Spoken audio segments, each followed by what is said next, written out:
ஸ்தோத்திரம் உண்டாக கடவுது. மீண்டும் ஒருமுறை இந்த காணொலி மூலியமாக சந்திப்பது மிகுந்த மகிழ்ச்சி அடைகிறேன். தேவன் தாமே இந்த ஆராதனையை ஆசீர்வதித்தருவதற்காக அவரது ஒவ்வொரு பாவத்தை கத்தராசி தருவதற்காகவும் நான் கண்களை மூடி நான் ஜெபம் செய்கிறேன். எங்களை மிகவும் அதிகமாக நேசிக்கிற பரலோகத்துல வாசமா இருக்க தேவா தேவனே, உடைய அதிசய நாமத்துக்கு கூட உனக்கு ஸ்தோத்திரம். பிதாவாகிய தேவனே, இயேசுவின் நாமத்தில் விசுவாசத்தோடு ஏற்படைய ஒவ்வொரு ஜெபத்தையும் கேட்டுக் கொண்டிருக்கிறதுக்காக நன்றி செலுத்து.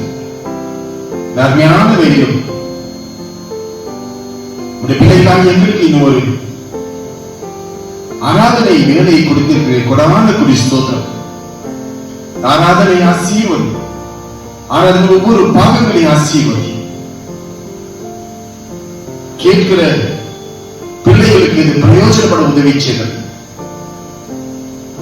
நீ தாமே இந்த காணொலி ஆராதனை மூலியமாக ஆராதனை 30, 40, 100 பலன் தரச் செய்து தெய்வத்தின் பிள்ளைகள் கர்த்தருடைய வருகைக்காக ஆயத்தமாயிருக்க உதவி செய்ய வேண்டும் என்று பிரார்த்திக்கிறேன்.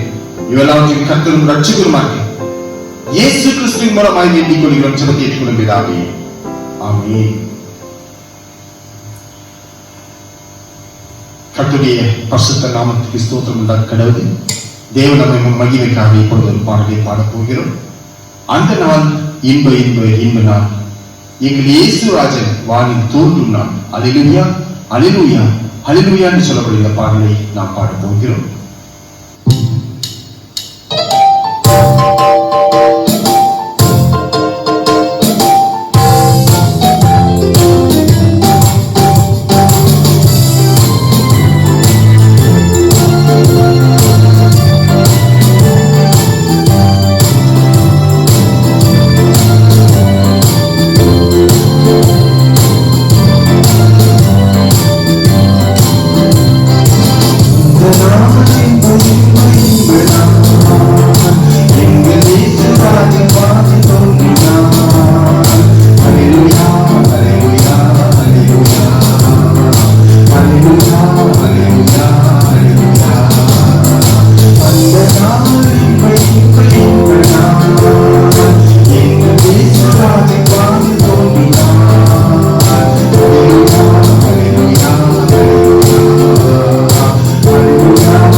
சங்கீத பாடம் வாசிக்கப்படும்.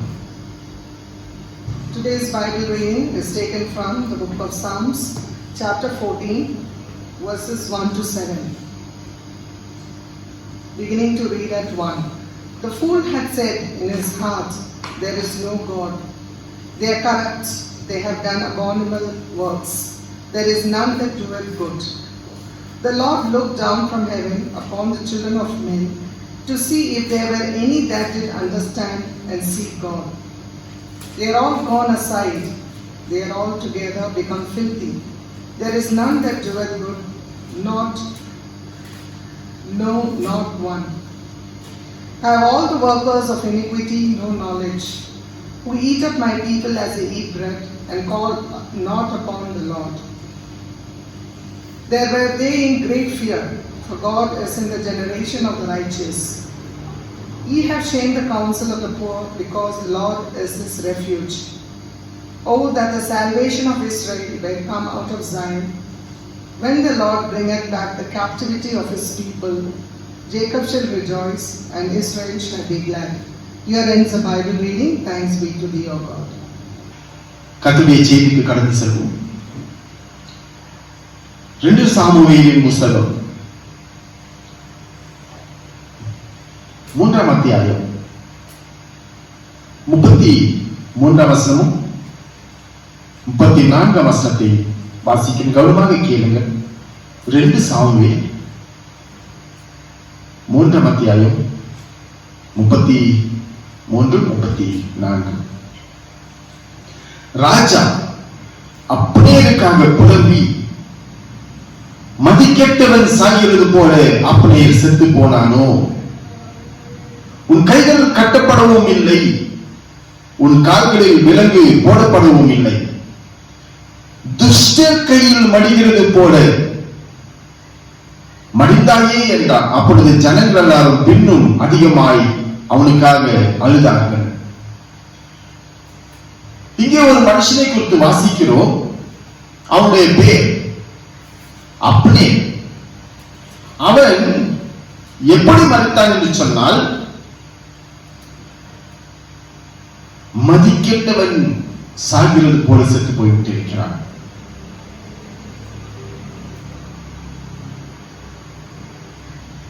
இந்த நாளின் சங்கீத பாகத்திலும் இப்படித்தான் இருக்கிறது.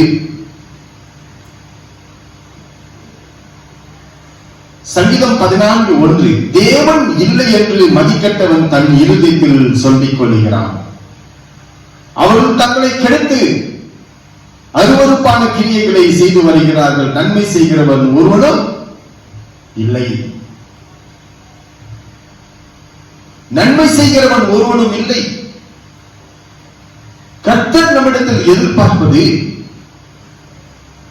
நன்மை செய்ய வேண்டும். உலகத்தின் முதல் பிறந்த மனுஷனுக்கு தேவன் கேட்ட சொன்ன காரியம்தான், நன்மை செய்தால் ஆனால் உனக்கு மேன்மை இருக்கிறது.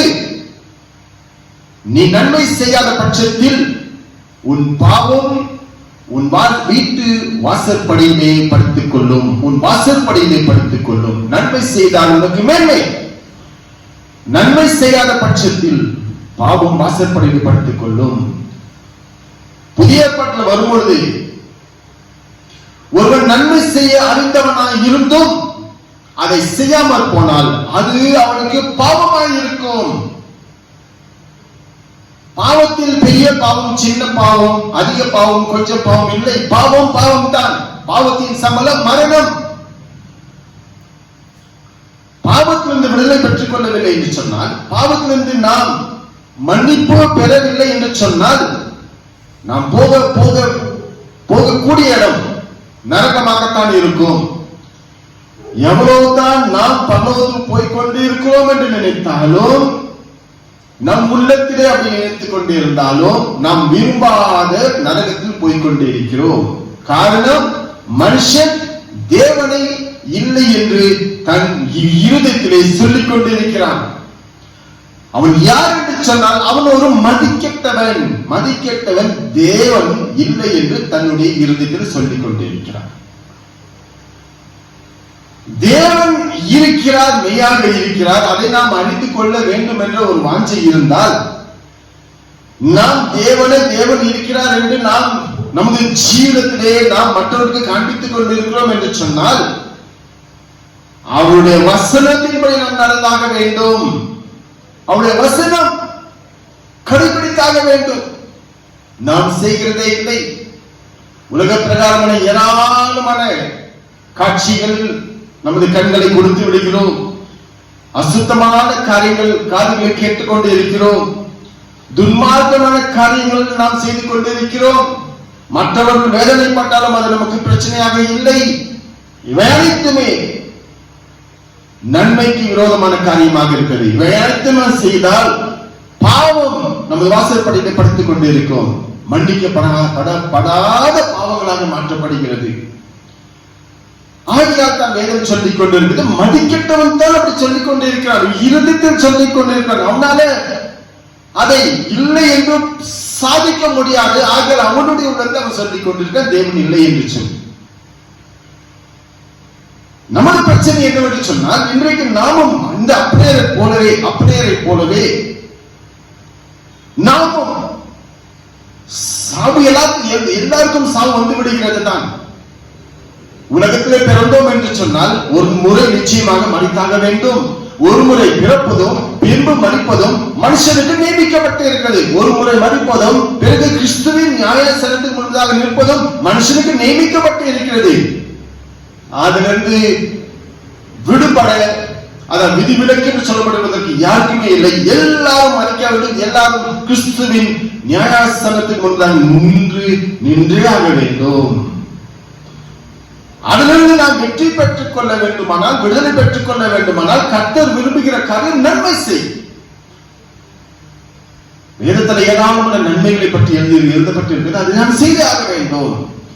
கர்த்தருடைய வசனத்தை கைக்கொள்வது மகத்துவமான ஒரு நன்மையாக இருக்கிறது. கர்த்தருடைய வசனத்தை கைக்கொள்வது, கர்த்தர் எவைகளெல்லாம் சொல்லி இருக்கிறாரோ அவைகள் கண்ணும் கருத்துமாக நாம் அதை கடைபிடித்து நடந்தோம் என்று சொன்னால் நாம் நன்மை செய்து கொண்டே இருக்கிறோம். இவன் செய்கிற ஒரு பாவம் என்னவென்று பாருங்கள். ராஜா அப்பனையருக்காக அழுது புலம்பி மதிக்கெட்டவன் சாகிறது போல அப்பனையர் செத்து விட்டு இருக்கிறான், மரித்து போய்விட்டு இருக்கிறான். இவன் செய்த ஒரு தவறு. இவன் யோவாப் என்று சொல்லப்படுகிற ஒரு மனுஷனுடைய தம்பியை கொலை செய்திருக்கிறான். அது நியாயமான ஒரு கொலையாகத்தான் இருக்கிறது. ஆனால் பழி வாங்குகிறவனுக்கு அது நியாயமாக இல்லை. அவனுடைய ரத்தம் கொதிக்கிறது, இவனை சாக அடிக்க வேண்டும் என்று. இவன் செய்தது ஒருவரை கரெக்டான ஒரு சரியான ஒரு காரியமாக, அவனை ஒரு ஆசைகள் சொல்லப்படுகிற ஒரு மனுஷனை கொன்றது சரியான ஒரு காரியமாக இருக்கலாம் இவனுடைய பட்சத்தில். ஆனால் கொன்று போடப்பட்டவனுடைய அண்ணனுக்கு அது சரியாக தோன்றவில்லை. அது அவன் தம்பியானதுனால அவன் பகையாளியாக மாற்றப்பட்டு இருக்கிறான். இவன் எப்பொழுது கிடைப்பான் என்று சொல்லி காத்துக் கொண்டே இருக்கிறான். கடைசியாக ஒரு தருணம் வந்துவிட்டு இருக்கிறது யோவாவுக்கு. அந்த நேரத்தில் என்ன நடந்திருக்கிறது என்று சொன்னால், இந்த மதிக்கெட்டதனமாக செத்து போன அப்படியே எபிரோன் என்ற பட்டணத்தில் இருந்திருக்கிறான். இது கர்த்தரால் நியமித்த 6 பட்டணங்களில் ஒரு பட்டணம் எபிரோன். காதேஸ், சீகேம், எபிரோன், பேசேர், ராமோத், கோலான் என்று சொல்லப்படுகிற 6 பட்டணங்கள். கர்த்தர் நியமித்த 6 அடைக்கல பட்டணங்கள். யாராகிலும் ஒருவன் முற்பகையின்றி அறியாமல் இன்னொரு மனுஷனை கொன்றுவிட்டால் அவனை கொல்ல வருகிறவன் கையில் கொடாமல் இவன் தப்பித்துக் கொள்வதற்காக இந்த 6 பட்டணங்களில் ஒன்றில் போய் இருந்தால் இவனுக்கு பாதுகாப்பு. அப்படி இவன் தவறு செய்தவனாக இருந்தாலும் பாவம் செய்தவனாக இருந்தாலும் இவன் ஒரு அடைக்கல பட்டணத்தில் இருக்கிறான். அடைக்கல பட்டணத்தில் இருக்கும் காலபட்சத்தில் அவன் எவ்வளவு நாட்கள் இருந்தாலும் எவ்வளவு வருஷங்கள் இருந்தாலும் ஒருவனும் அவன் மீது கையை வைக்க கூடாது. அதுதான் சட்டம், தேவனுடைய சட்டம். யோவாப் அவனை பழி வாங்க வேண்டும் என்று காத்துக் கொண்டிருக்கும் போது அவன் கிட்ட வரும்போது அவன் அடைக்கல பட்டணத்தில் இருக்கிறான். ஆனால் அடைக்கல பட்டணத்தில் இருக்கிற அவனை தகாத வார்த்தைகள் சொல்லி, ஏதோ ஒரு ரகசியமான வார்த்தைகள் சொல்ல வேண்டும் முன்னிடத்தில் என்று சொல்லி அந்த அடைக்கல பட்டணத்தில் இருக்கிற மனுஷனை வெளியே கொண்டு வந்து அவன் கொண்டு போட்டான். இதை தாவீது அறிந்து, ராஜாவாகிய தாவீது அறிந்து அவன் புலம்புகிற காரியம், மதிக்கெட்டவன் சாகிறது போல அப்படியே செத்து போயிட்டானோ, மறித்து போய்விட்டான். மதிக்கெட்டவன் சாகிறது போல. எபிரோனில் இருக்க நீ ஏன் வெளியே வந்தாய்? நீ அங்கேதான் இருந்திருக்க வேண்டும். யோவாப் உன்னிடத்தில் ரகசியமாய் பேச வேண்டும் என்ற வாஞ்சையில் நீ அங்கேயே பேசலாமே. வெளியே வந்து பேச வேண்டும் என்ற காரியம் என்ன இருக்கிறது? இப்பொழுது நிலைமை பாருங்கள். உன்னுடைய நிலைமை இதுதான். கர்த்தராகிய இயேசு கிறிஸ்து தான் நமக்கு அடைக்கல பட்டணம். கிறிஸ்துவில் நமக்கு அடைக்கலம் இருக்கிறது. எப்பேற்பட்ட பாவியா இருந்தாலும் சொல்லப்படுகிற இந்த 6 பட்டணங்களும் மலைகள் மேலே தான் இருக்கிறது. சொல்லப்படுகிற 6 பட்டணங்களும் மலை மேல் தான் இருக்கிறது. கிறிஸ்துவும் ஒரு மலைத்தான். அந்த கண்மலை அவர் நமக்காக ஒரு மலையாகத்தான் இருக்கிறார். அந்த கண்மலை மேல் நாம் நிற்கிறோம் என்று சொன்னால் நமக்கு பாதுகாப்பு, பூர்ணமாக ஒரு பாதுகாப்பு. பாவம் நம்மை தொடாது, பிசாசு நம்மை தொடாது. ஆனால் அந்த அவருடைய வசனத்தின் மேல வாஞ்சை வைத்தவர்களாக இருக்க வேண்டும். ஏனோ தானோ வென்று கிறிஸ்தவ மதத்தில் இருப்பது ஒரு பெரிய காரியமே அல்ல. கிறிஸ்துவுக்காக அவருடைய ஒவ்வொரு வசனங்களையும் கை கொள்வது தான் கர்த்தருக்கு இஷ்டமே தவிர, கிறிஸ்தவனாய் இருப்பதனால மாற்றமோ எந்த ஒரு மனுஷனும் பரலோகத்துக்கு போக முடியாது. யோவாப் அப்னேர் எப்படி வஞ்சிக்கப்பட்டானோ, யோவாபினால் எப்படி அப்னேர் என்று சொல்லப்படுகிற மனுஷன் வஞ்சிக்கப்பட்டானோ, அவ்விதமாக நீங்களும் நான் வஞ்சிக்கப்படலாமே. கர்த்தராகிய இயேசு கிறிஸ்து அதுதான் சொல்லிக் கொண்டிருக்கிறார். ஜாக்கிரதையாயிருங்கள். ஏனென்று சொன்னால் உங்களை வஞ்சிக்கிற பிசாசானவன் எந்நேரமும் சுற்றி கொண்டு இருக்கிறான் பழி வாங்குவதற்காக. நீங்கள் ஜாக்கிரதையாயிருங்கள், தெரிந்த புத்தியுள்ளவர்களாயிருங்கள். உலகத்தை காட்டிலும் கர்த்தருடைய வசனத்தை, கர்த்தருடைய வாழ்க்கை, அவருடைய வசனத்தை நிறைவேற்றுவது கண்ணும் கருத்துமாக இருங்கள். உடனே நாம் கேட்கிற வசனத்தை கேட்கிறோம். இப்பொழுது இது முடிந்தவுடனே உலக பிரகாரமான வார்த்தைகள் தான் வந்து கொண்டிருக்கிறது. அதனுடைய அர்த்தம் என்று சொன்னால், இது வசனம் பேசப்படும் பொழுது அது உள்ளத்திலே பதிக்கப்பட வேண்டும் என்று, விதைக்கப்பட வேண்டும் நாம் வாஞ்சிக்கிறோம். வெளியே போனவுடனே பிசாசன் வந்து ஒவ்வொரு வசனத்தையும் எடுத்து போட்டு விடுகிறான், பலன் தராதபடி. கர்த்தர் ஒன்று இதுக்கெல்லாம் உதவி செய்ய மாட்டார். அதுதான் கர்த்தரும் சொல்லுகிறார், ஜாக்கிரதையாயிரு, ஜாக்கிரதையாயிரு, ஜாக்கிரதையாயிரு, உஷாராயிரு. உங்களை பிசாசானவன் கர்ஜிக்கிற சிங்கத்தை போல சுற்றி திரிந்து கொண்டே இருக்கிறான், உங்களுடைய ஆத்மாவை வேட்டையாடுவதற்காக. அப்படியே பாருங்கள், அவன் ஒரு சாதாரண ஒரு மனுஷனா? அவன் ஒரு பெரிய ஒரு தேசத்துக்கு ராணுவ தலைவர். அவனுக்கு தெரியாத சட்டங்களா? அவனுக்கு எல்லா சட்டங்களும் தெரியும், எல்லா சட்டங்களும் அவனுக்கு தெரியும். ஆனாலும் என்ன அந்த மாதிரி நடந்து விடும், அந்த மாதிரி ஒரு அலட்சியம் கர்த்தருடைய வசனத்தில். அதுதான் விஷயம். ஏராளமான ஜனங்கள் இருக்கிறார்கள். பரலோகத்தை சொன்னாலும் பெரிய விஷயம் இல்லை, நரகத்தை சொன்னாலும் பெரிய விஷயம் இல்லை. நீ நரகத்துக்கு போய் கொண்டு இருக்கிறேன்னு சொன்னாலும் அவங்களுக்கு அது காதலே விட மாட்டேங்கிறது. பரலோகத்தை சொல்ல பெரிய விஷயமாக அதுவும் இல்லை அவங்களுக்கு. அவங்களுடைய படிப்பு, எங்களுடைய உத்தியோகம், ஊரார் மத்தியில எங்களுக்கு இருக்கிற செல்வாக்கு, கோடிக்கணக்கான காசு எங்களுக்கு இருக்கிறது, நிலங்களா சொல்ல முடியாது என்று எல்லாம் அவர்கள் சொல்லிக் கொண்டிருக்கார். இதெல்லாம் பரலோகத்துக்கு போவதுக்கு உதவி செய்யாது.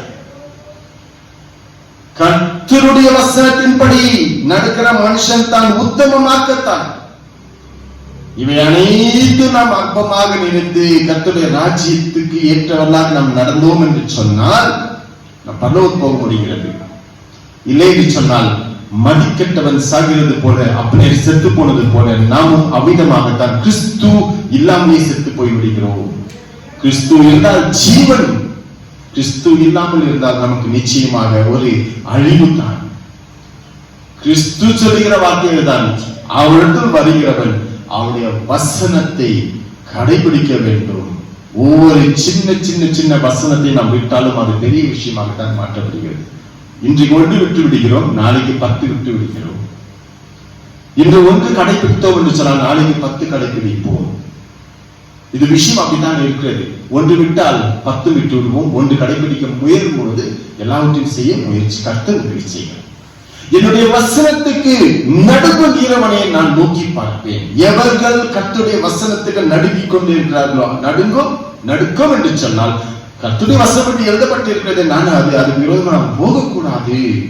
அவருடைய வசனம் என்னவென்று என்னவாக எழுதப்பட்டிருக்கிறதோ அதெல்லாம் கடைபிடித்தாக வேண்டும் என்று விரும்புகிறவன் அவருடைய வசனத்தில் நடுக்கம் காண்பித்துக் கொண்டே இருக்கிறான். அப்பேற்பட்ட ஜனங்களை உத்தம மார்க்கத்தார் என்று கர்த்தர் சொல்லிக் கொண்டிருக்கிறார்.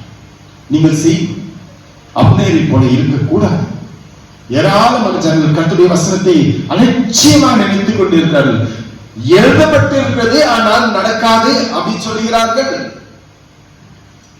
இது வேதத்திலே இந்த அப்னேருடைய விஷயம் இந்த அடைக்கல பட்டணத்திலே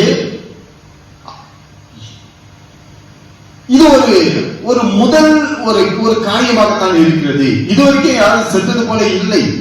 இது இந்த கட்டளை கொடுக்கப்பட்டு சில நூற்றாண்டுகள் ஆகி இருக்கிறது. முதல் முறை ஒரு மனுஷன் அடைக்கல பட்டணத்தில் வெளியே வந்து சென்றது இவர் தான் முதல். இதுவரைக்கும் ஒருவேளை செத்தானோ இல்லை நமக்கு தெரியாது, வேதத்தில் இல்லை. ஆகியால் வேதத்தில் இப்படி எழுதப்படாத ஒரு காரணத்தினால எல்லாருக்கும் ஒருவேளை அலட்சியமாக நினைத்துக் கொண்டிருக்க, அங்கே நடந்திருக்கலாம், எனக்கு நடக்காது. அப்படியே இப்பொழுது நாம் நினைப்பதெல்லாம் அப்படியே நடந்திருக்கலாம், ஆனால் எனக்கு நடக்காது என்று தான் ஜனங்கள் நினைத்துக் கொண்டிருக்கிறார்கள். இன்னொரு காரியத்தை பாருங்கள். இந்த மாதிரி பல விஷயங்கள் உங்களுக்கு நான் சொல்லிக் கொள்கிறேன். இந்த அடைக்கல பட்டணம் ஒன்று என்று சொல்கிறது போல வேற சில காரியங்கள் அனைத்தும் ஏராளமான காரியங்கள் இருக்கிறது. நாம் கடைபிடித்தே ஆக வேண்டும்.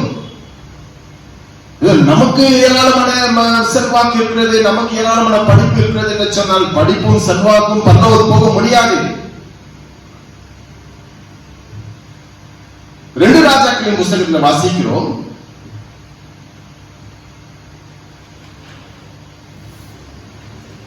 ஒன்று ராஜாக்களின் புத்தகம்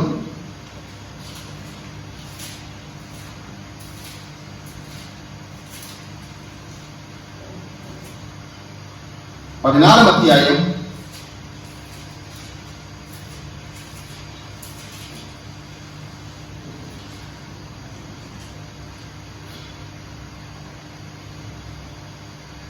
34 வசனம்.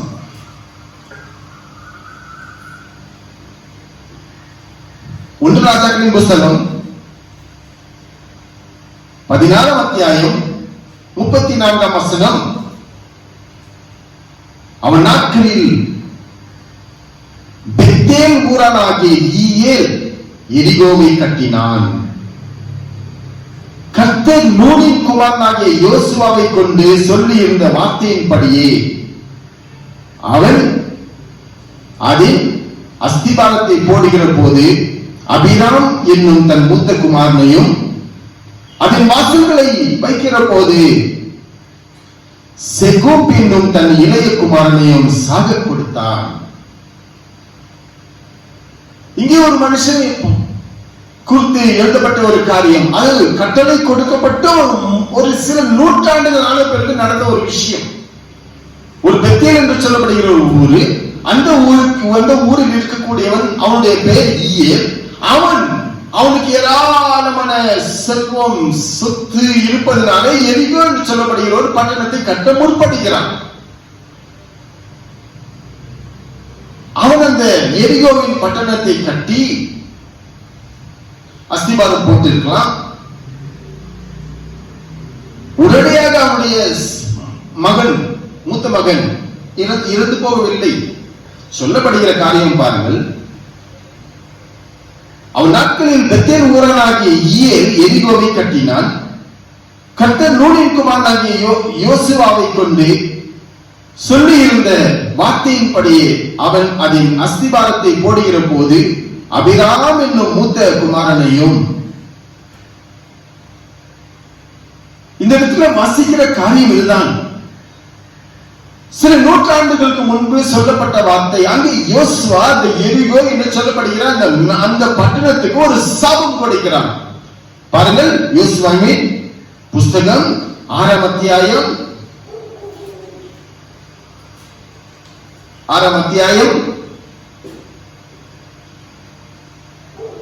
26வது வசனம்.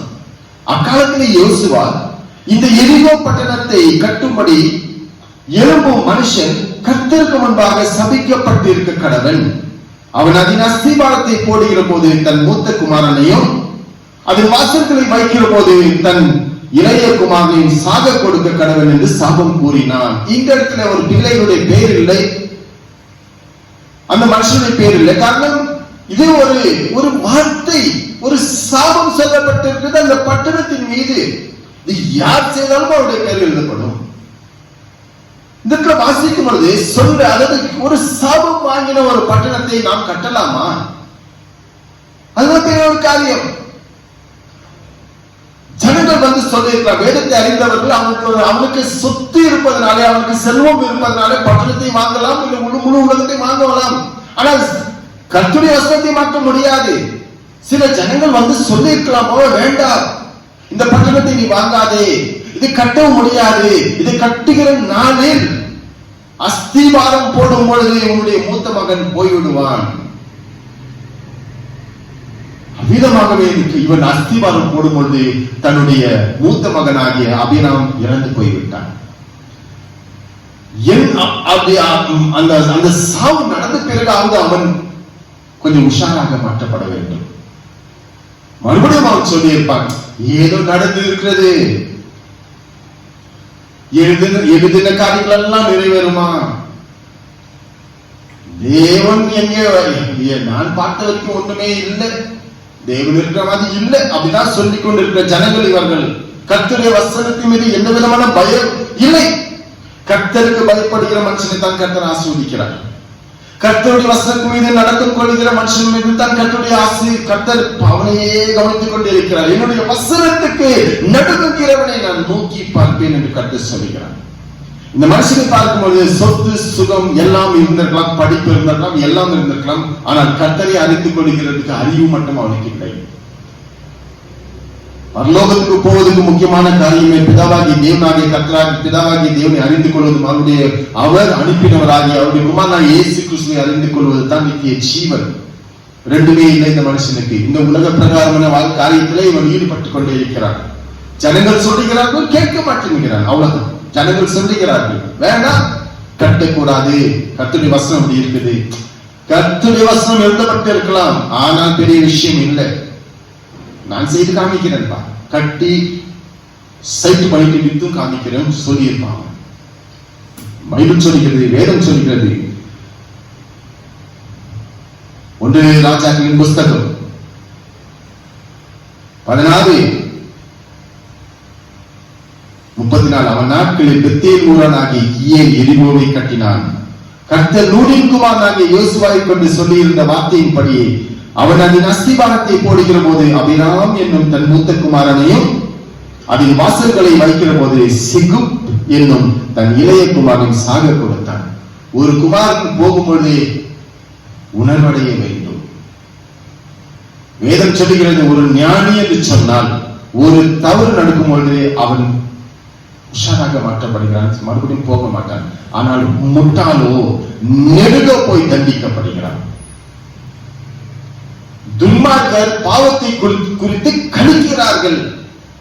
அவர்கள் முன்பதாக தெய்வ பயம் என்று சொல்லப்படுகிறது இல்லவே இல்லை. பணம் பத்தும் செய்யும், ஆனால் பணம் என்று சொல்லப்படுகிற ஒரு காரியம் நரகத்திலிருந்து வெளியே கொண்டு வரவும் முடியாது, பரலோகத்துக்கு போகவும் முடியாது. பணம் பத்தும் செய்தாலும் ஒரு மனுஷனை நரகத்திலிருந்து வெளியே கொண்டு வர முடியாது, பரலோகத்துக்கு எடுத்துக்கொண்டு கொண்டு போகவும் முடியாது. ஒரு முறை மதிப்பதும் பின்பு நியாயத்தை படைவதும் மனுஷனுக்கு நியமிக்கப்பட்டிருக்கிறது. பாவத்தின் சம்பளம் மரணம். கர்த்தருடைய வசனத்தில் விசுவாசமாயுங்கள், கர்த்தருடைய வசனத்தில் விசுவாசமாயுங்கள். நாம் செய்கிற சில காரியங்கள் கர்த்தருக்கு கர்த்தர் இஷ்டப்படுவார் என்று நாம் நினைத்துக் கொள்ளலாம். ஆனால் எல்லா சட்டங்களையும் நாம் அறிந்து கொண்டு செய்தால் தான் சரியாக மாற்றப்படுகிறது. சவுல் என்று சொல்லப்படுகிற ஒரு ராஜா இருந்தான். சவுல் என்று சொல்லப்படுகிற ஒரு ராஜா, அவன் வேதம் இப்படியாக ஒரு நல்ல ஒரு அவனை குறித்து வேதம் இப்படியாக எழுதியிருக்கிறது. கேட்பதற்கு நல்லா இருக்கலாம், ஆனால் தவறு தவறு தவறு தான்.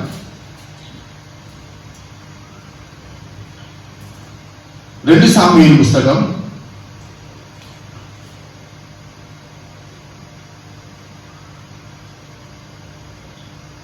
21ஆம் அத்தியாயம்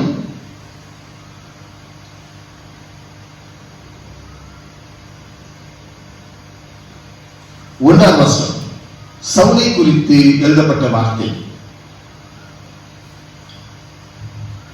தாவீதின் நாட்களில் 3 வருஷம் ஓயாத பஞ்சம் உண்டாயிருந்தது. தாவீதின் நாட்களில் 3 வருஷம் ஓயாத பஞ்சம் தேசத்தில். அப்பொழுது தாவீது கர்த்தருடைய சமூகத்தில் விசாரித்தான். கர்த்தர் கிபியோனியரை கொன்று போட்ட சவுலுக்காகவும் இரத்த பிரியரான அவன் வீட்டாருக்காகவும் இது உண்டாயிற்று என்றார். கிபியோனியர் என்று சொல்லப்படுகிற சில ஜனங்கள் இருக்கிறார்கள். இந்த ஜனங்களை இந்த சவுல் மறித்து பல வருஷங்கள் ஆகியிருக்கிறது. ஆனால்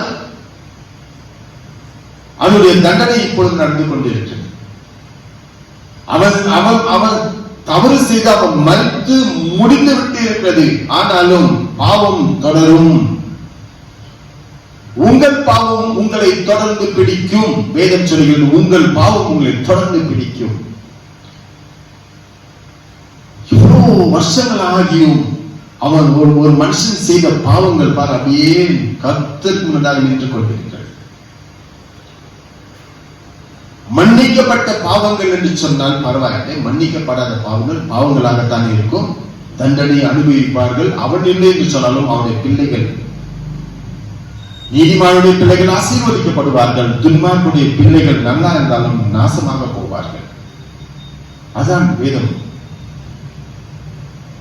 இப்பொழுது தாவீது கேட்கிறான், தேசம் முழுவதும் 3 வருஷம் பஞ்சம் இருக்கிறது ஆண்டவனே, என்ன செய்ய நான் தவறு செய்தேன், ஏன் இந்த பஞ்சத்தை எடுத்து விடும் ஆண்டவனே என்று சொல்லும்போது, இல்லை, இந்த பஞ்சம் உண்டானதற்கு காரணம் சவுல் கிபியோனை கொண்டு போட்ட சவுலுக்காகவும் இரத்த பிரியரான அவனுடைய வீட்டாருக்காகவும் தான் வந்திருக்கிறது. சரி, என்ன செய்ய வேண்டும்? சவுலின் பிள்ளைகளை எடுத்து கொன்றை போடப்பட வேண்டும் என்று கர்த்தர் சொல்லவில்லை என்று சொன்னாலும் நடப்பது அப்படித்தான் இருக்கிறது. சவுல் அந்த கிபியோனை கூப்பிட்டு அவன் சொல்லுகிற வார்த்தை பாருங்கள். ஆகையால் தாவீது கிபியோனை பார்த்து, நான் உங்களுக்கு செய்ய வேண்டியது என்ன?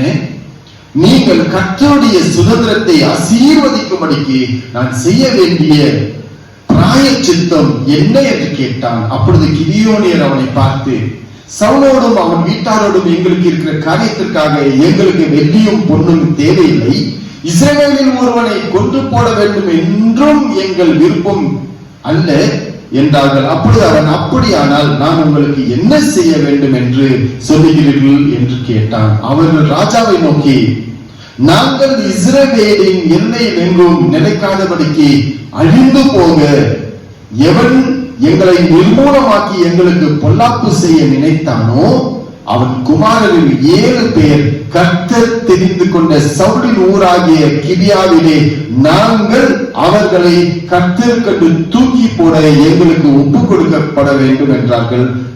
நான் அவரை ஒப்புக் கொடுப்பேன் என்று ராஜா சொன்னார். இந்த இடத்துல வாசிக்கும் பொழுது கிபியோனியரை சவுலும் அவனுடைய வீட்டாரும் கொன்று போட வேண்டும் என்று வகை தேடிக் கொண்டிருந்திருக்கிறார்கள், தொல்லை கொடுத்திருக்கிறார்கள்.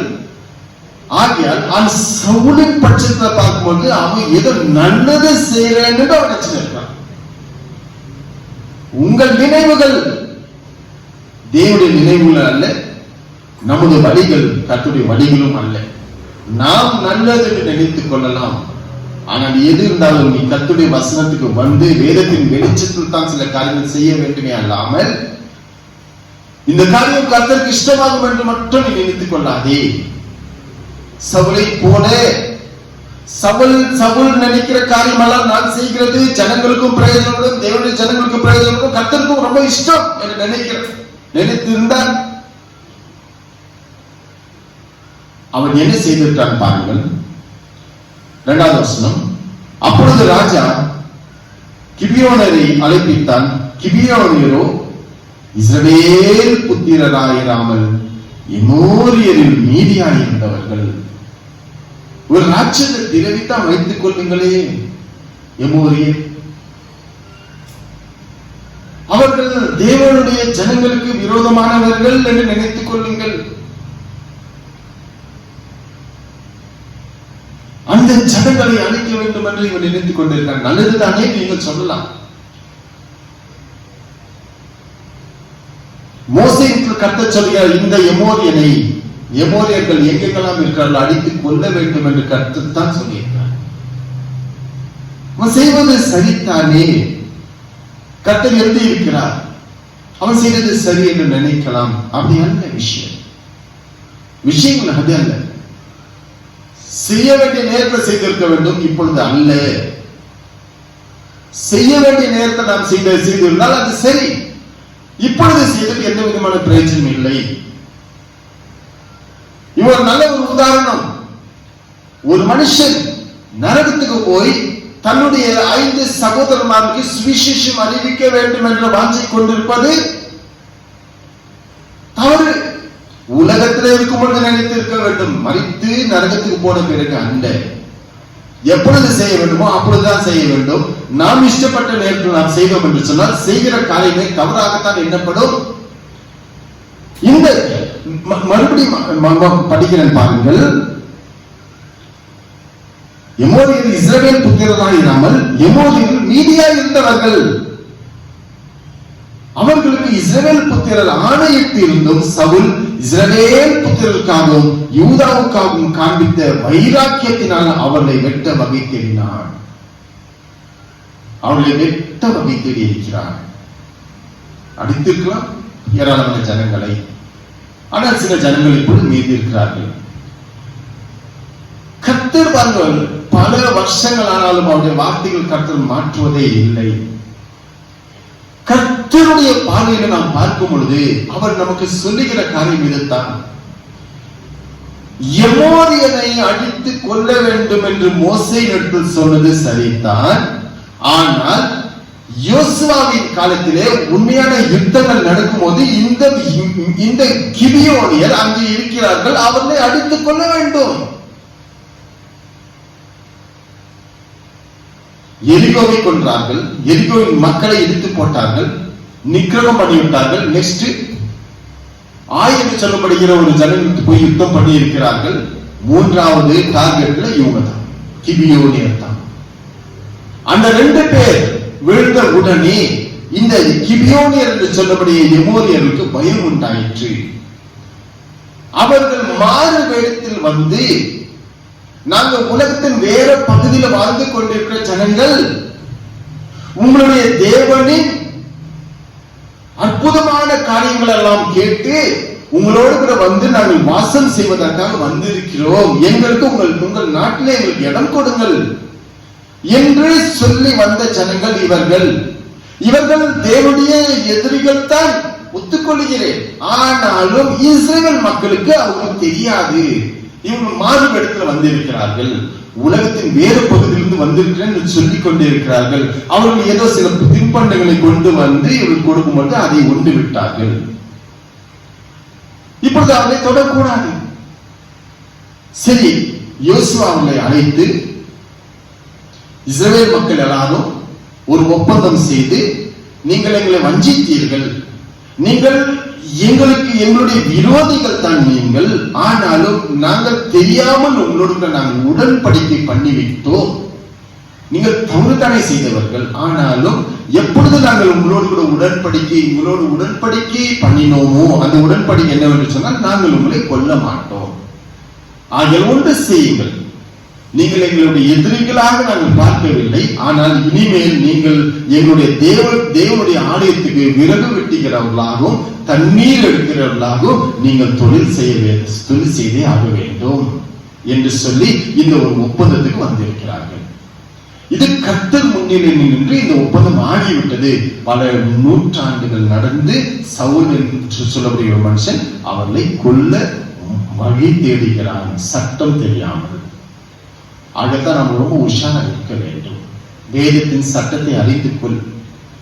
பல வருஷம் முன்னதாக இந்த அதை மோசேயின் காலத்திலே இவர்களை அடிக்க வேண்டும் என்று கர்த்தரை சொல்லும் பொழுது இஸ்ரவேல் மக்கள் தெரியாமல் ஒப்பந்தம் பண்ணிவிட்டார்கள். அந்த ஒப்பந்தத்தை, அந்த உடன்படிக்கையை கர்த்தர் ஏற்றுக்கொண்டு இருக்கிறார். ஆகியால கர்த்தர் சித்தம் கொள்கிறார் அவர்கள் வாழட்டும் என்று சொல்லி. நாம் சில பேரை மன்னித்து விட்டோம், அதை நிரந்தரமாக மன்னிப்பாக இருக்க வேண்டும். கொஞ்ச நாட்கள் ஆனவர்கள் நாம் மறுபடியும் நமது பிள்ளைகள் அவருடைய பகையாளியை நினைத்தார்கள் என்று சொன்னால் பிள்ளைகள் நிச்சயமாக தண்டிக்கப்படுவார்கள். எப்பொழுது நாம் ஒரு அக்ரிமெண்ட், ஒரு உடன்படிக்கைக்கு வந்தோமோ, அந்த ஜனங்களை தொடக்கூடாது என்று சொன்னோமோ, அது கர்த்தர் முன்னே வேலை செய்து ஆகிவிட்டது. கர்த்தர் பார்த்துக் கொண்டே இருக்கிறார். ஆகிய பல வருஷங்கள் ஆகின பிறகு ஒரு மனுஷன் வந்துட்டு அந்த ஜனங்கள் இஸ்ரவேலர்கள் அல்ல, அவனை நான் கொல்ல வேண்டும் என்று நினைத்தால் கர்த்தர் அதை விரும்புகிறதே இல்லை. ஆகியால இப்பொழுது தாவீதின் நாட்களிலே 3 வருஷம் ஓயாத பஞ்சம் என்னவென்று விசாரிக்கும் பொழுது கர்த்தர் சொல்கிறார், இஸ்ரவேல் மக்கள் கிபியோனரை அழிப்பதில்லை என்று உடன்படிக்கை பண்ணியும் அவனை அழிக்க நினைத்த சவுலுக்காகத்தான் நடந்திருக்கிறது. ஆக என்ன பிராயச்சித்தம் என்னவென்று சொன்னால், சவுலின் பிள்ளைகள் 7 பிள்ளைகளை தூக்கி எறிந்தார்கள், கொண்டு போட்டார்கள்.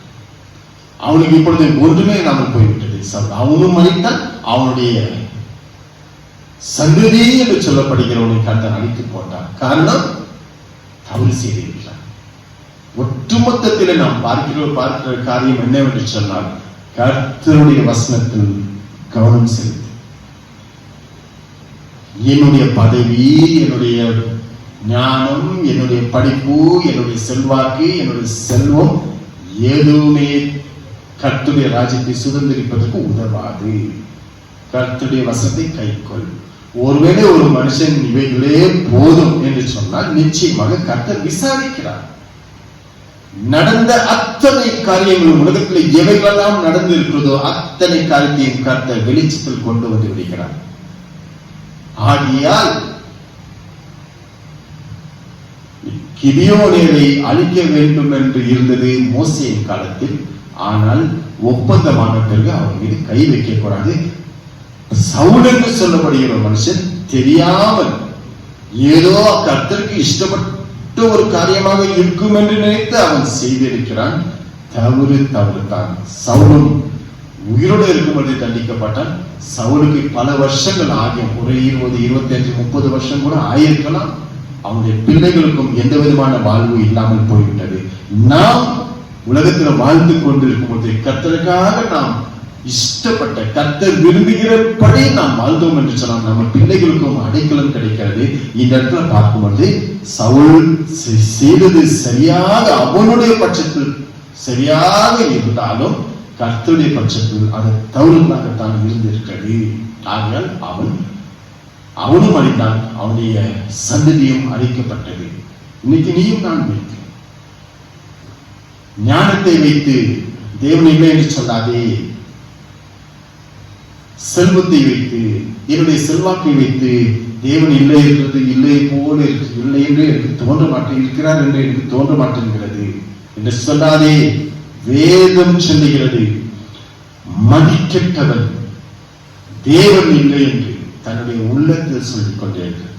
உள்ளத்தில் சொன்னாலும் தவறு தவறுதான், வாயால சொன்னாலும் தவறு தவறுதான். மூன்றாவது பார்க்கிறோம், 2 சாமுவேல் புஸ்தகத்துல வாசிக்கிறோம். இங்கே ஒரு மனுஷன், இவன் ஒண்ணு தவறு செய்தது போல இல்லை, ஆனாலும் அவன் சாகிறான். அவன் ஒரு மதிக்கற்றவன். செய்கிற தொழில், செய்கிற காரியம் சரியாக தோன்றலாம், ஆனாலும் மதிக்கற்றவன். 2 சாமுவேல் புஸ்தகம் 6ஆம் அத்தியாயம்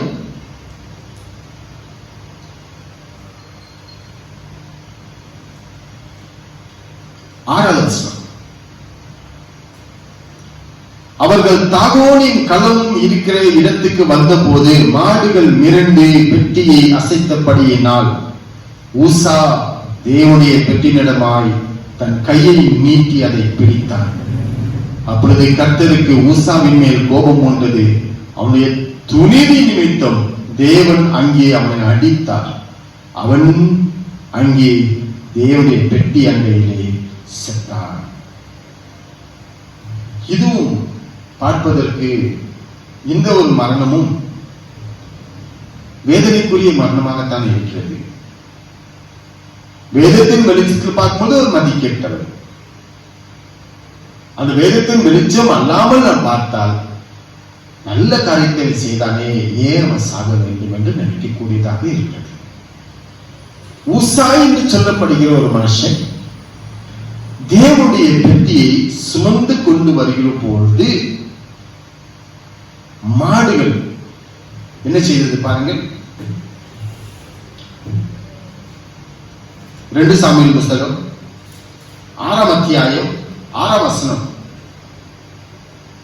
அவர்கள் தாகோனின் களம் இருக்கிற இடத்துக்கு வந்தபோது மாடுகள் மிரண்டு பெட்டியை அசைத்தபடியினால், ஒரு மாட்டு வண்டியிலே பெட்டியை, தேவனுடைய உடன்படிக்கை பெட்டியை கொண்டு வந்து கொண்டிருக்கிறார்கள். இப்பொழுது மாடுகள் மிரண்டதினாலே பெட்டி, தேவனுடைய பெட்டி கீழே விழுகிறது போல இருந்தது. அவன் என்ன செய்கிறான் என்று சொன்னால், பெட்டியை அசைத்தபடினால் ஊசா தேவனுடைய பெட்டியினிடமாய் தன் கையை நீட்டி அதை பிடித்தான். பெட்டி விழக்கூடாது, தேவனுடைய வசனம் விழக்கூடாது.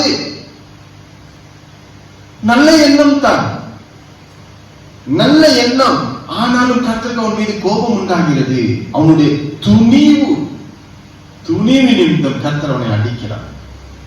லேவியர் புஸ்தகத்துல வாசிக்கிறோம்,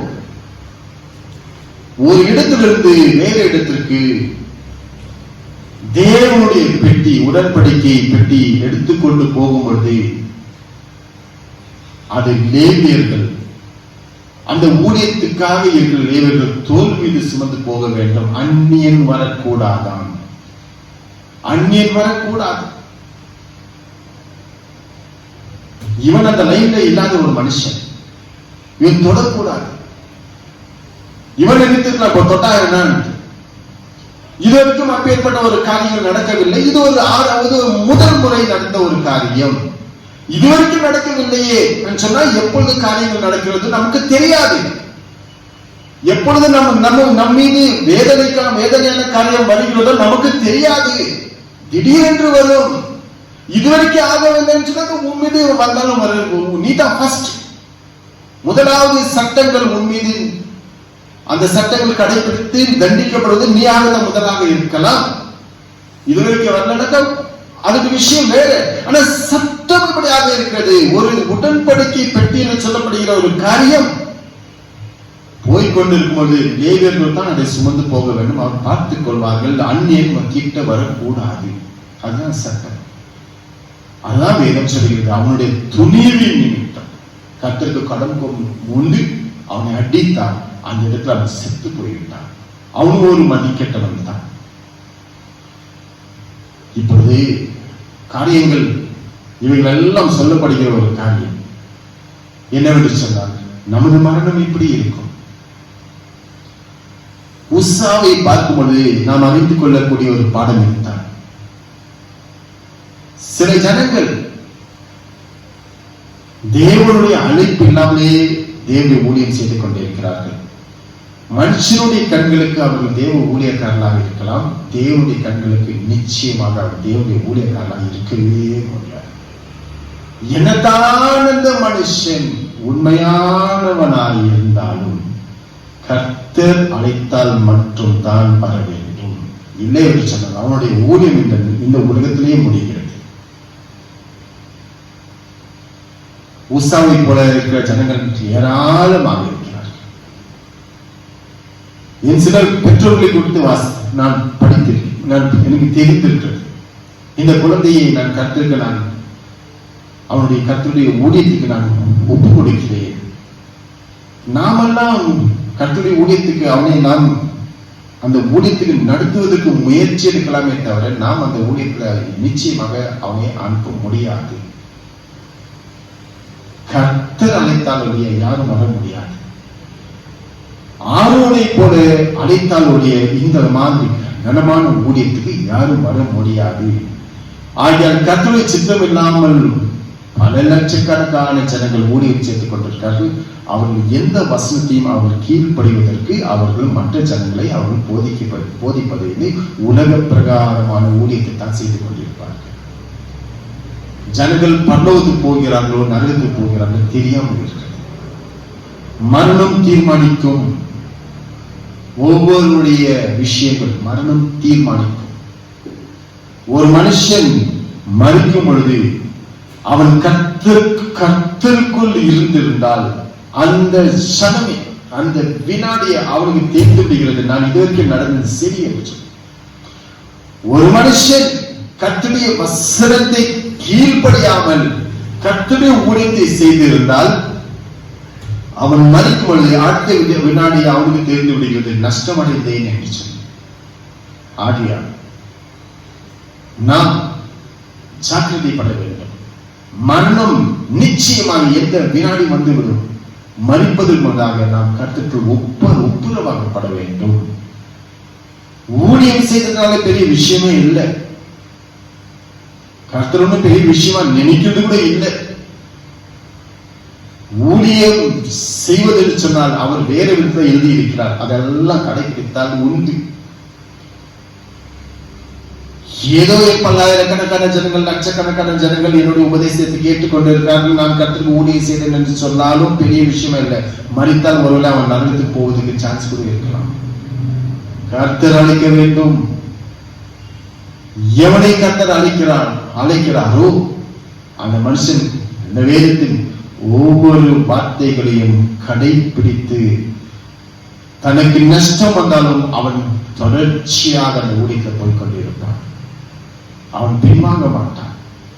அவன் ஜனங்களை யதார்த்தமான சத்தியங்கள் சொல்லி பரலோகத்துக்கு கொள்வதற்கு முயற்சி எடுக்கிறான். ஊசாவை போல அல்ல. ஊசா இந்த வேதத்துக்கும் அவனுக்கு எந்த விதமான கனெக்ஷன் இல்லை. அவன் செய்ய முற்பட்டால் செத்து போய்விட்டான். நாமும் அவ்விதமாகத்தான் இருக்க வேண்டும். கர்த்தருடைய காட்டில் நாம் கைகளை வைக்க கூடாது. கர்த்தருக்கு கோபம். ஆனால் கர்த்தர் மௌனமா இருக்கிறார். கர்த்தர் மிகவும் மௌனமா இருக்கிறார். யாராலும் எதுவும் செய்து கொண்டிருக்கிறார்கள். நாள் பின்னால் நாள் ஊழியக்காரர்கள் லிஸ்ட் அதிகமாக மாற்றப்பட்டு கொண்டிருக்கிறது. ஆனால் இயேசு கிறிஸ்து சொல்லுகிற வார்த்தையை பாருங்கள். அற்பும் மிகுதி, வேலையாட்களோ கொஞ்சம். அற்பும் மிகுதி, வேலையாட்களோ கொஞ்சம். இப்பொழுது பார்க்கும்போது வேலையாட்கள் எக்கச்சக்கமாக இருக்கிறார்கள். ஆனாலும் கர்த்தரால் நியமிக்கப்பட்டவர்களா என்று பார்க்கும்போது அவனவன் சொந்தமாக வந்து கொண்டிருக்கிறார். ஆரோனை போல அழைக்கப்படாமல் சொந்தமாக வந்து கொண்டிருக்கிற ஊழியக்காரர்கள் அவர்கள் நிச்சயமாக இந்த இப்பேற்பட்ட வசனங்கள் எல்லாம் சொல்ல முடியாது. அவர்களுடைய விஷயங்கள் எல்லாம் இந்த உலகத்தில் நான் 3 அடுக்கு பில்டிங் கட்டினோமா, 10 ஃபேக்டரி திறந்தோமா, அது செய்தோமா, இது செய்தோமா, கர்த்தருக்கு ஸ்தோத்திரம் என்று சொல்லக்கூடியவர்களாகத்தான் இருக்கிறார். இது கடைசி காலமாக இருக்கிறது. மரணம் வரும். மரணபடியே நம்மை பாதிக்கொண்டு போய்விடுகிறது. அதுக்கு முன்னதாக நாம் என்ன செய்கிறோம்? ஒப்புரவாக வேண்டும். அப்படியே மதிக்கட்டவனும் போல இருந்தான். அப்படியே அவனுடைய கைகள் கட்டப்படவில்லை, அவனுடைய கால்களுக்கு விலங்குகள் போடப்படவில்லை. இஷ்டப்பட்டு இருந்தால் தன்னை பாதுகாத்துக் கொள்ள முடிந்திருக்கும். ஆனாலும் அலட்சியம், என்ன அந்த மாதிரி ஒரு எபிரோன் பட்டணம் என்று அவன் நினைத்திருக்கிறான். ஊசாம் அதுதான். அவனுக்கு வேதத்தை பற்றி அவனுக்கு அறிவு இருக்குதோ இல்லையோ, அவனும் மறைத்து போனான். இந்த வேதம் என்று சொல்லப்படுகிறது ஒரு கரண்ட் போல, மின்சாரம். அது ஒரு கம்பியில மின்சாரம் பாய்கிறது என்று சொன்னால், படித்தவன் அதை தொட்டாலும் பாயும், படிக்காதவன் தொட்டாலும் பாயும். அவ்விதமாகத்தான் இந்த வேதமும் கூட. சட்டங்கள்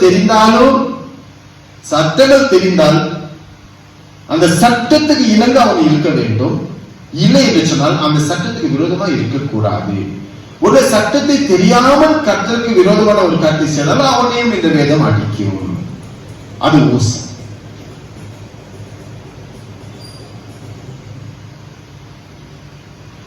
ஒன்றாவது புஸ்தகத்துல வாசிக்கிறோம், ஒரு மனுஷனுக்கு எக்கச்சக்கமான காசு இருக்கிறது, சொத்து இருக்கிறது, ஒரு பட்டணத்தை வாங்கக்கூடியவனாக இருக்கிறான்.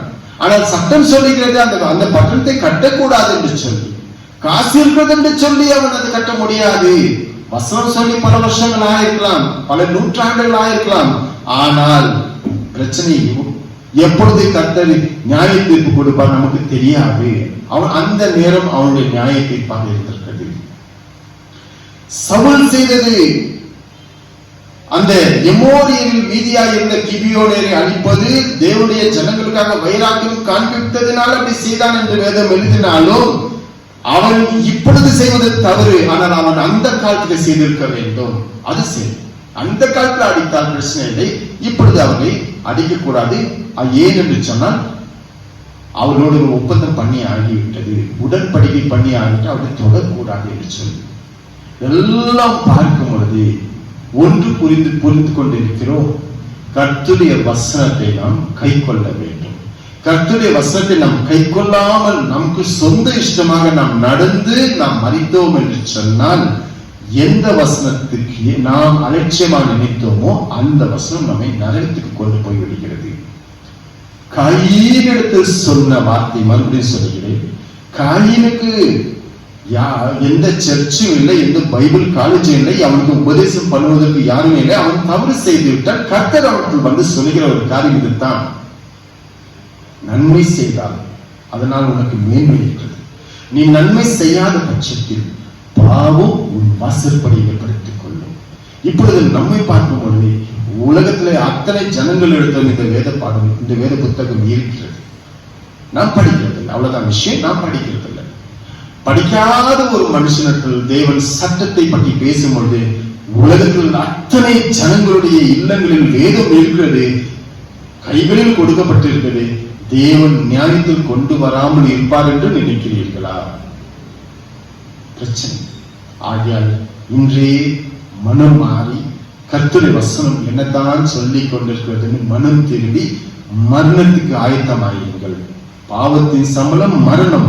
ஆகையால் அப்பேற்பட்ட மரணம் நாம் மறிக்கும் பொழுது கர்த்தருக்குள் மறிக்க வேண்டும். கர்த்தருக்குள் மறிக்கிறவர்கள் பாக்கியவான்கள்.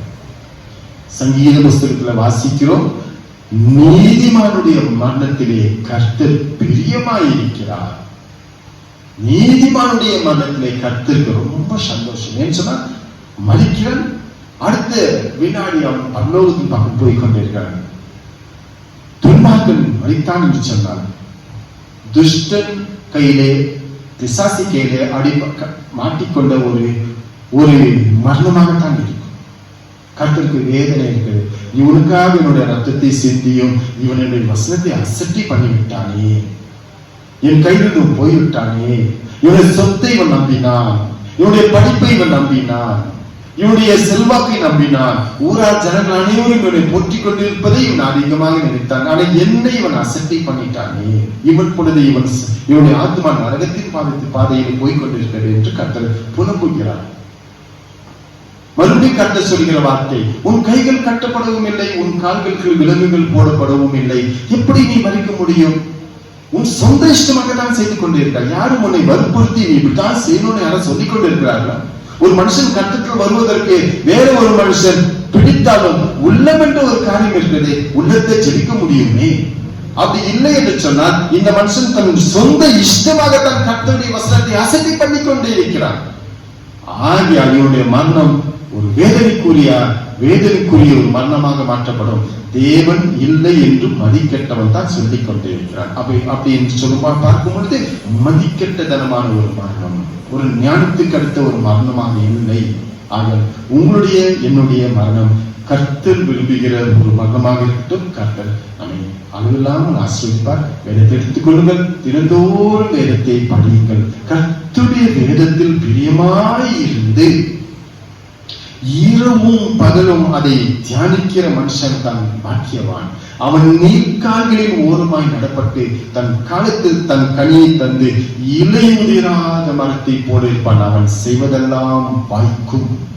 அந்த ஒரு ஆசீர்வாதம் நிச்சயமாக நீங்கள் வேதத்தை எடுத்து கண்ணும் கருத்துமாக படிக்கும் பொழுது, அதை கடைபிடிக்க வேண்டும் என்று நீங்கள் விரும்பும் பொழுது கர்த்தர் உங்களுக்கு உதவி செய்வார். கர்த்தர் தமிழ் இந்த வசனங்களை ஆசீர்வதிப்பாராக. ஆமென், ஆமென். ஜெபம் செய்வோம். எங்களை மிகவும் அதிகமாக நேசிக்கிற பரலோகத்தில் வாசமாற்ற தேவா தேவனே, உம்முடைய அதிசய நாமத்தை கொடாதபடி சோதம் பிதாவே, இயேசு நாமத்தை எப்படி ஒவ்வொரு ஜெபத்தையும் கேட்டுக்கொண்டிருக்கிறதுக்காக நன்றி செய்கிறேன். இவையிலும் செய்தியை சொல்வது போல ஏராளமான ஜனங்கள் கர்த்தருடைய வசனத்தை அசட்டையாக நினைத்து தங்கள் வாழ்நாள் முழுவதும் அதற்கு கொடுக்க வேண்டிய கனத்தை கொடுக்காமல் தங்கள் சொந்த ஞானத்தை உபயோகப்படுத்தி தேவன் இல்லை என்று சொல்லுகிற ஒரு கட்டத்தில் வந்து விடுகிறார்கள். சங்கீத வசனத்துக்கு வாசித்தது போல தேவன் இல்லை என்று மதிக்கெட்டவன் தன் உள்ளத்தில் சொல்லிக் கொண்டிருக்கிறான் என்று நீ சொல்லிக் கொண்டிருக்கிறார். ஏராளமான ஜனங்கள், சபைகளில் இருக்கிற ஜனங்களுக்கும் கர்த்தருடைய வசனத்தில் இருக்க வேண்டிய அந்த பயம் இல்லாமல் சொந்த இஷ்டத்தோடு ஜீவித்துக் கொண்டிருக்க ஏராளமான ஜனங்கள் இருக்கிறார்கள். அவர் மீது இரக்கம் காண்பிக்க வேண்டும் என்று பிரார்த்திக்கிறேன். இந்த கடைசி காலத்திலும் தங்களுக்கு கொடுக்கப்படுகிற கடைசி நேரத்திலும் இந்த வசனத்தை கேட்டு தங்களை கர்த்தருக்கு அர்ப்பணிப்பதற்கு உதவி செய்ய பிரார்த்திக்கிறேன். சாத்தானானவன் அவருடைய ஆத்துமாக்களை கொள்ளையாடிக் கொண்டே இருக்கிறான், நஷ்டப்படுத்திக் கொண்டே இருக்கிறான். தேவரீர் இறக்கப்பட்டு உம்முடைய ஆவியின் மூலமாக அவர்களோடு பேசி பிசாசின் சோதனையிலிருந்து பிள்ளைக்கு விடுதலையாக்க வேண்டும் என்று பிரார்த்திக்கிறேன். தங்கள் வாழ்நாளின் கடைசி நேரத்தில் ஆகிலும் கர்த்தரை அறிந்து கொண்டு பாவ மன்னிப்பு பெற்றவர்களாக மாற்றப்பட வேண்டும் என்று பிரார்த்திக்கிறேன். கர்த்தருடைய வருகைக்காக ஆயத்தப்பட்டவர்களாக மாற்றப்பட வேண்டும் பிரார்த்திக்கிறேன். அவர்கள் மறிக்கும்போது கர்த்தருக்குள் மதிக்கட்டும். இயேசுவானவர் எப்படி மரித்தாரோ மறிக்கும் அந்த நேரத்தில் பிதாவிற்கு உங்களுடைய ஆவியை ஒப்பு கொடுத்து நீர் மறித்திருப்பீர். அவ்விதமாக தான் ஒவ்வொருவரும் அப்படி இருக்க உதவி செய்ய வேண்டும் என்று பிரார்த்திக்கிறேன். ஒருவருடைய ஆத்மாவை பிசாசன் நஷ்டப்படுத்தி விடாதபடி மரத்திலிருந்து வருகிற ஞானத்தை பெற்றுக்கொள்ள உதவி செய்ய பிரார்த்திக்கிறேன். உலகத்தில் எங்கெல்லாம் ஜனங்கள் வேதனையோடு கூட இருக்கிறார்கள், துக்கத்தோடு இருக்கிறார்கள், பசியினாலும் பஞ்சத்தினாலும் வாடி போயிருக்கிறார்கள். வீட்டில் சமாதானம் இல்லாமல் ஒவ்வொரு வினாடியும் சண்டைக்குள்ள இருக்கிற குடும்பங்கள் ஏராளமாக இருக்கிறது. இசைக்கப்பட்டு ஒவ்வொரு இல்லங்கள் கடந்து சென்று சமாதானம் ஆக வேண்டும் என்று பிரார்த்திக்கிறேன். சமாதானக்காரர் ஒவ்வொரு வீட்டிலும் சமாதானத்தை கொடுக்க வேண்டும் என்று பிரார்த்திக்கிறேன். இப்பொழுது இருக்கிற சூழலை பார்க்கும்போது ஏராளமான ஜனங்கள் வேதனையோடு கூட அனுதின ஆதாரம் இல்லாமல் தவித்துக் கொண்டு இருக்கிற லட்சக்கணக்கான கோடிக்கணக்கான ஜனங்கள் இருக்கிறார்கள். உதவி செய்தோம். வியாதியை முறியடிக்க வேண்டும் என்று பிரார்த்திக்கிறேன். பிசாசன் கொண்டு வருகிற ஒவ்வொரு வியாதிகளையும் கர்த்தராகிய இயேசுவே நீர் முறியடித்து பிள்ளைகளை விடுதலையாக்க வேண்டும் என்று பிரார்த்திக்கிறேன். விடுதலை நாயகன் அவர்கள் இல்லங்களில் கடந்து சென்று வீட்டில் கடந்து சென்று முற்றிலுமான விடுதலை கொடுக்க வேண்டும் என்று பிரார்த்திக்கிறேன். மழை செய்ய முடியாத அதிசயமான கனிகள் ஒன்றுமே இல்லை. ஆசீர்வதியும் தம்மை இவராட்டின் கர்த்தரும் இரட்சகருமாக இயேசு கிறிஸ்து மூலமாய் வேண்டிக் கொள்ளும் ஜெபத்தை ஏற்றுக்கொள்ளும் பிதாவே, ஆமென். என் ஆத்துமாவே கர்த்தரை ஸ்தோத்திரி, என் முழு உள்ளமையோட பரிசுத்த நாமத்தை ஸ்தோத்திரி. என் ஆத்துமாவே கர்த்தரை ஸ்தோத்திரி, கர்த்தர் செய்த சகல உபகாரங்களையும் மறவாதே. ஆமென். நம்முடைய பிதாவாகிய தேவன் அன்பும் கர்த்தராகிய இயேசு கிறிஸ்துவின் கிருபையும் பரிசுத்த ஆவியின் அந்யோன்ய ஐக்கியமும் நம் அனைவரோடும் விசேஷமா கிறிஸ்துவின் வருகை மட்டும் நம்மோடு கூட இருப்பதாக. ஆமென், ஆமென், ஆமென். கர்த்தர் அனைவரும் ஆசீர்வதிப்பார்.